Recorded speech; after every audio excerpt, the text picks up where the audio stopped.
Well, guys, all this talk about Dogecoin and all this things about puppies, dogs. A couple of viewers reached out to me about getting a puppy, and they said your dog looks amazing.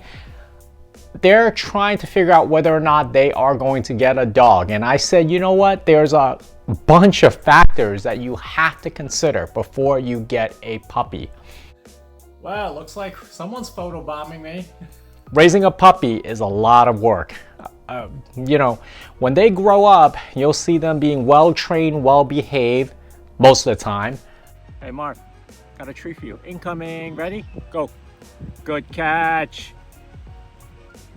Nice catch. But there's this piece of work that goes behind the scenes, and I want to share with you guys today, based on these questions, of what I think you should consider and what you should think about if you are deciding to bring a puppy into your home. I'm going to talk about the 5 big factors just from my experience of having Marvy as a part of my family.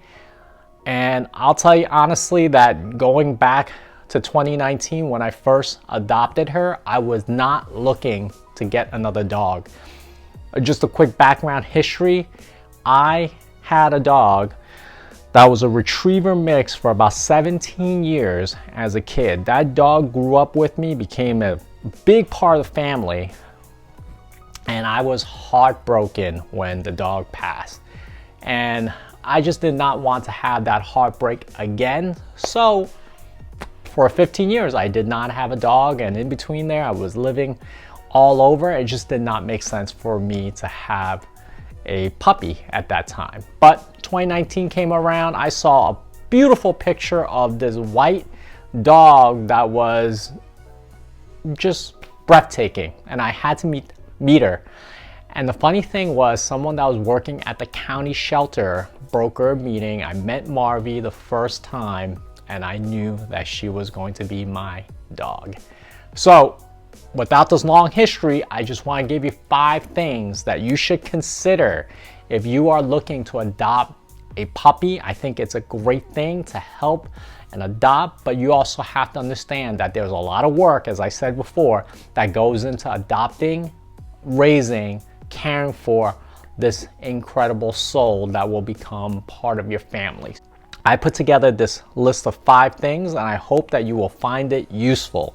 So starting off with number 1, you have to ask yourself, do I know what is the level of commitment that I am putting in as I am thinking about getting this dog?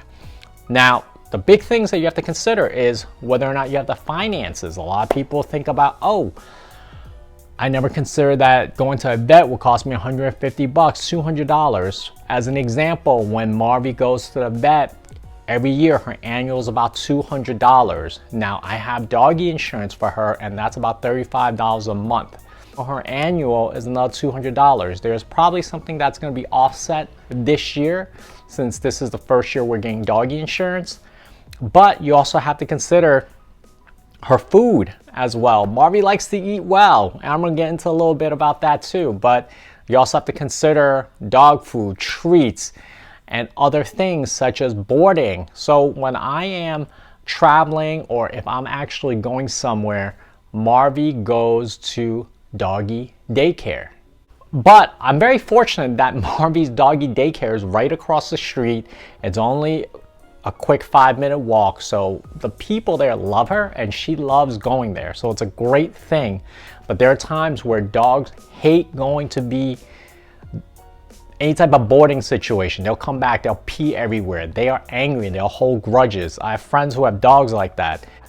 And then the other type of investment is just the love and dedication. Are you going to be able to get into a routine when you're training her as a puppy? Are you the type that would rather throw a blanket over yourself and say, you know what, I don't want to go for a walk, where your dog is looking to, I need to go pee, and you're not willing to do that? So those are some of the major questions that you have to ask yourself. Is it a time investment, money investment, and do you have the love to give? Now that's number 1. Number 2 is what a lot of people talk about, and by no means am I an expert dog trainer. Had 2 dogs, I'm pretty good with dogs. but you have to consider a type of breed that you would like to have. I know all puppies look wonderful and they look cute. Take a look at this picture of Marvy as a puppy. Oh my God, she is cute. But I have to tell you, I've just been very fortunate that the dogs that I've gravitated, done really well with, are Labs or German Shepherds. They're just very highly intelligent, active dogs. And Marvy, from what I see, is part white lab like her mom and pit bull, so that she is very active. And I have to say this, for those that are not active people, they don't like to be active or outdoor, you have to choose a breed that works for you. Marvy is also a big dog. She's about 85, 90 pounds, and she will jump on you. And then when she does, it's like a tank that comes at you. So consider the type of intellect, temperament, and the type of activity level that you're going to devote, and the type of dog that will reciprocate in return. I've just been very lucky in my situation that Marvy is the way she is. We're both active. We like to do our steps.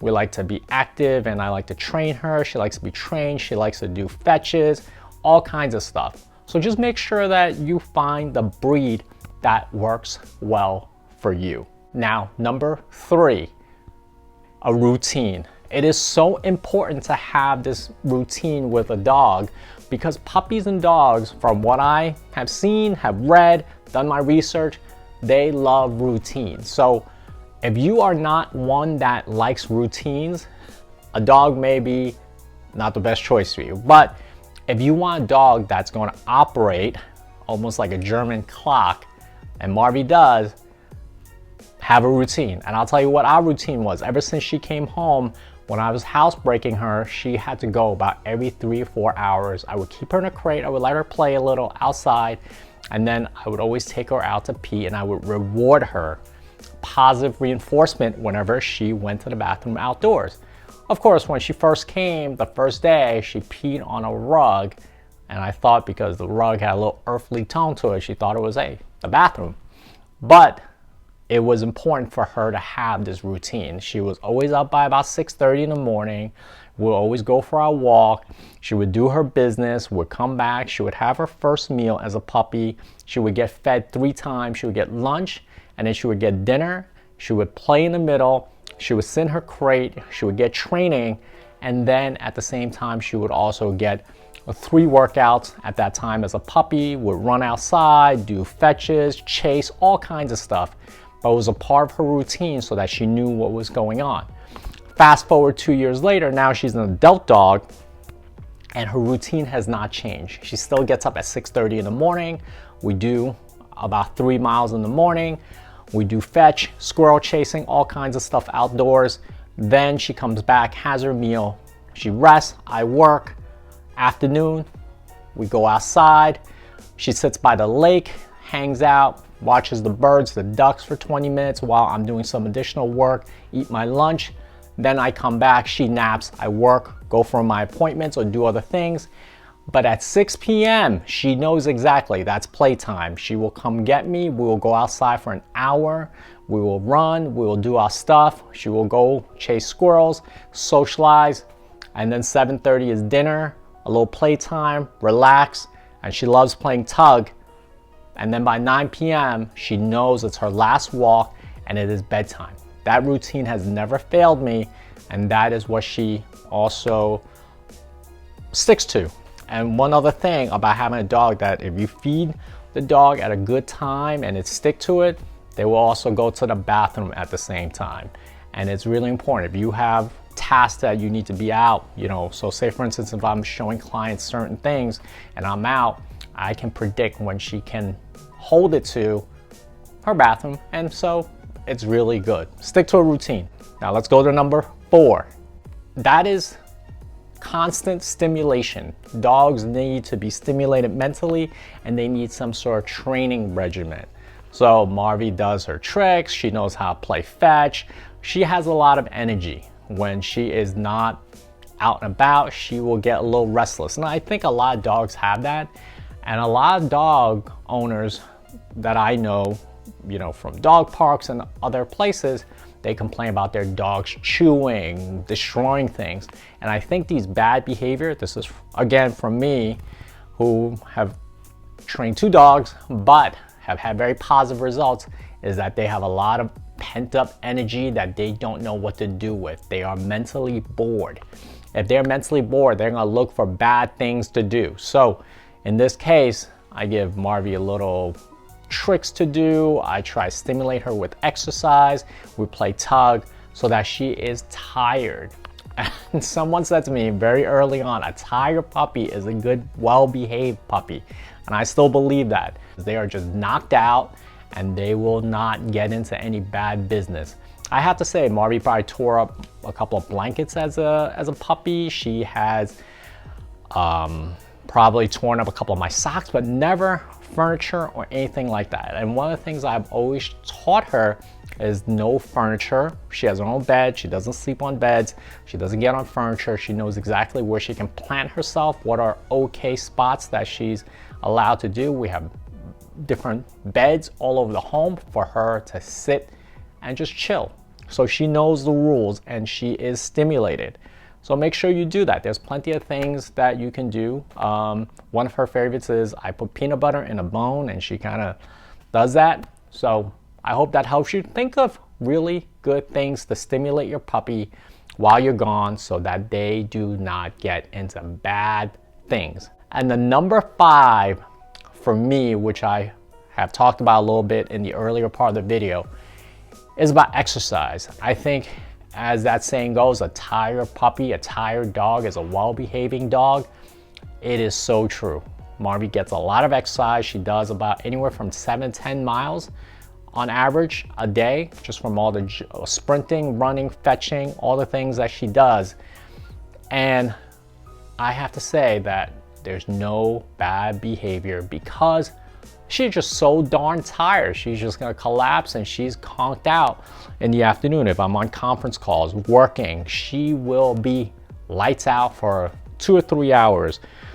I also have to say that dogs are also creatures of the wild. So you have to let them do certain things that will satisfy this innate curiosity that they have. As descendants of wolves, they like to hunt. In this case, Marvy loves chasing squirrels.